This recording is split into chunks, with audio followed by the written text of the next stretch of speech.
Hello learners, we now come to the second nutrient under the category of non-nutrient effects of specific nutrients, that is the role of peptides in human health.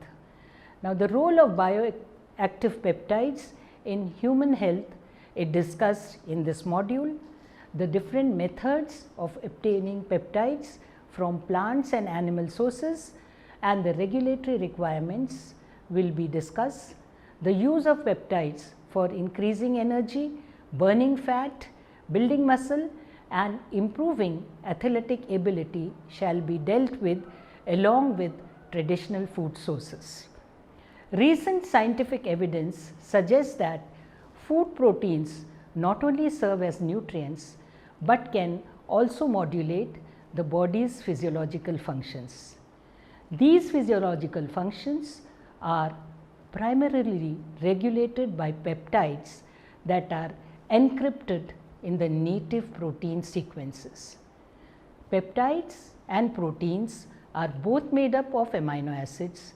Roughly speaking, anything under 50 amino acids is a peptide, while anything larger than 50 amino acids is a protein. These bioactive peptides can exert health beneficial properties and thus are considered as a lead component for development of nutraceuticals or functional foods. Now, let us see what are bioactive peptides. Bioactive peptides are defined as peptide sequences within a protein that exert a beneficial effect on body functions and or positively impact human health beyond its known nutritional value.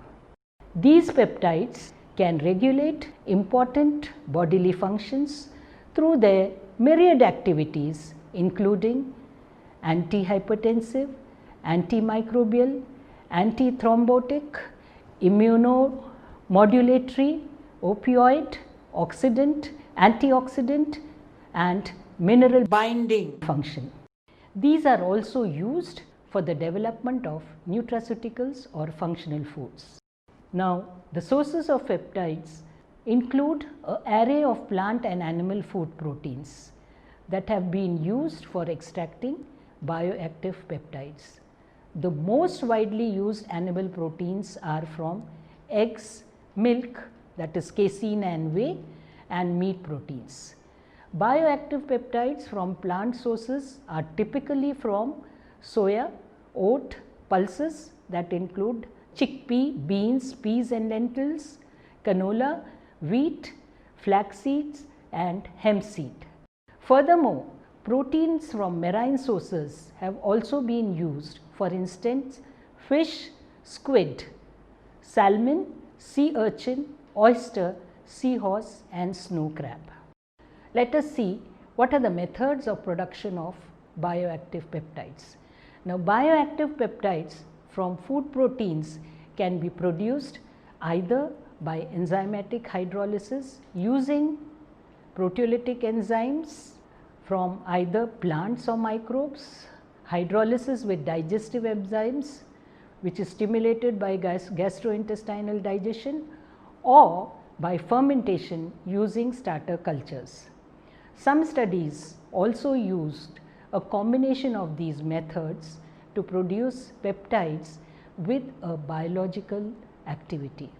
Furthermore, bioactive peptides can also be synthesized chemically, as the amount of these peptides found in the nature is very low and there is a constant increasing commercial interest of producing synthetic bioactive peptide. The classical approach of producing bioactive peptides is to find a suitable protein source, followed by its hydrolysis using either enzymes or by microbial fermentation, so as to generate peptides with a potential bioactivity. This would be followed by the identification of the peptide sequences and confirmation of the bioactivity. As these peptides are derived from food, they are generally considered more natural. Hence, perceptions of acceptance are likely to be higher. Yet, their use as orally ingested products also presents special challenges and consequences. Now, we move on to digestion and absorption of bioactive peptides. The oral intake of food and medicinal products is fundamentally dependent on taste. Taste is often the body's first response to an orally ingested substance. As such, it is vital for orally taken products to have a favorable taste profile. Protein hydrolysates and individual peptides often fail on these grounds, as a significant number of these products are bitter, which may limit their acceptability. Absorption from the gastrointestinal tract is essential for a bioactive peptide to exert any systemic biological action downstream. Traditionally, it was believed that all peptides and proteins were digested down to their constituent amino acids, and only these amino acids were capable of absorption across the intestinal epithelial barrier. However, it is apparent now that many peptides do cross the intestinal epithelium under normal conditions and enter the circulation and exert their systemic effects.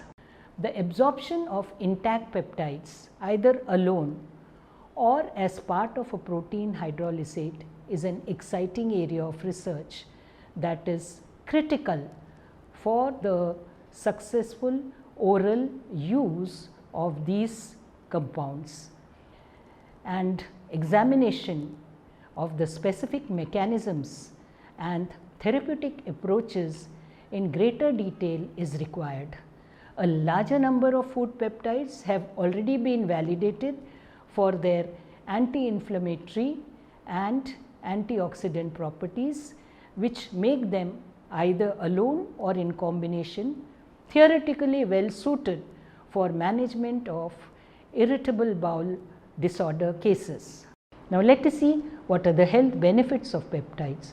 Bioactive peptides are obtained from food protein and are purported to have health benefits. If a product is taken as a food, that is, the primary use is to gain sustenance or nutrition, it should be considered as a food. On the contrary, if it is used to mitigate a disease or improve a bodily function, then it is a drug. Across different cultures and constituents, people have used foodstuffs like yogurt, cheese, kefir. These are all milk protein derived peptides. Pickles, these have peptides from fermentation of fruit or vegetable proteins, and fermented soybean products like tempeh, tofu and natto, which are rich sources of food peptides, many with well-known bioactive properties. Being widely known for their culinary use and regarded as safe to eat, these products have the least regulatory requirements. As long as these are prepared in a sanitary environment and use food grade chemicals like enzymes and processing aids, no special action is needed. While traditional and novel foods are widely sold, there are restrictions on health related claims pertaining to these peptides. Now, let us see what are the bioactive peptide supplements that are available. In the world of health and fitness, peptides are used for increasing energy, burning fat, building muscle and improving athletic ability. Peptides are used for athletes for their anabolic effects. Supplement companies often break proteins down into peptides as they are easier to absorb. Collagen is a good example. The body struggles to digest collagen proteins, but will readily use the collagen supplement. Peptide supplements, which are considered as performance enhancers, are known to mimic or influence the natural peptides in the body. Peptides can be either injected into the body or used as a skin patch. They can have potentially serious side effects, hence it is essential to consult a physician before their use. There are some regulations regarding the use of bioactive peptides. Let us see what these are. There are a number of special regulatory requirements for foods for special uses, which may involve those for medical conditions, example low energy, high energy and low in particular amino acids, or those intended for vulnerable population. The commonest example is infant formula for infants aged between 0 to 12 months. Most jurisdictions use stringent regulatory standards to protect the nutritional needs of infants. As such, it is one of the common regulated food sold all over the world. Globally, infant formula is regulated by Codex Alimentarius standards under the auspices of the World Health Organization and the Food and Agriculture Organization. Not all biopeptides are meant to be foods.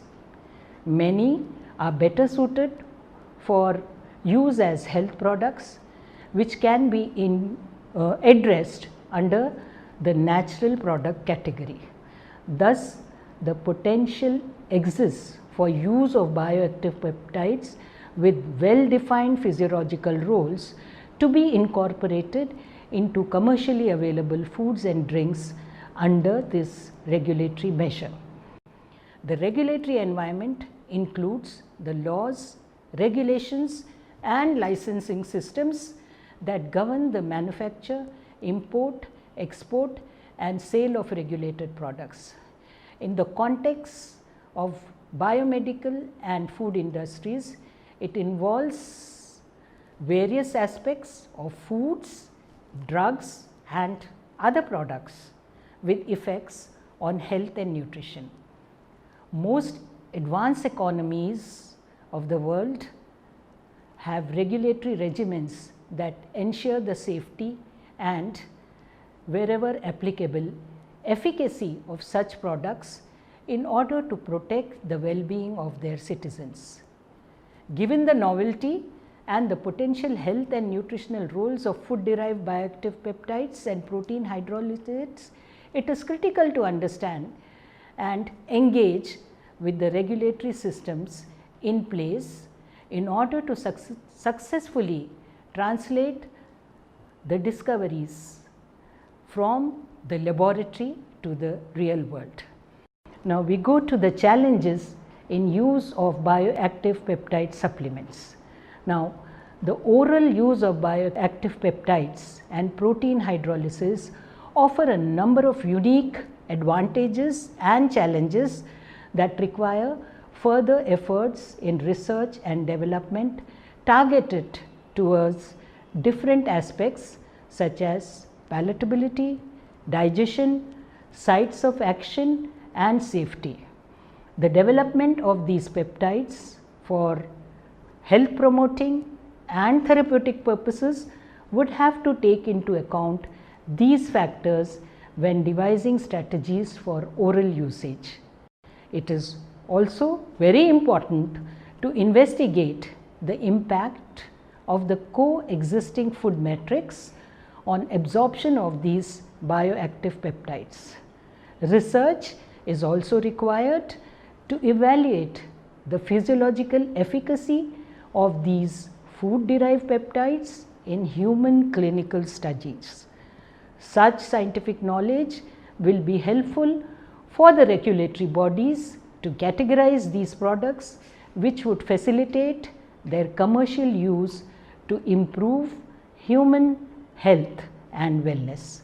A better understanding of the manufacturing, consumer related and regulatory aspects would enable broader acceptance and faster utilization of their potential.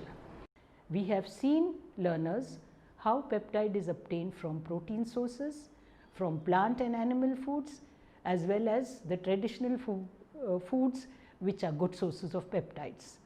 The relations governing the use of peptides, especially in foods and drinks formulas used by athletes, have been discussed. The oral use of peptide offers challenges, and targeted research is necessary to evaluate its efficacy and safety. Thank you.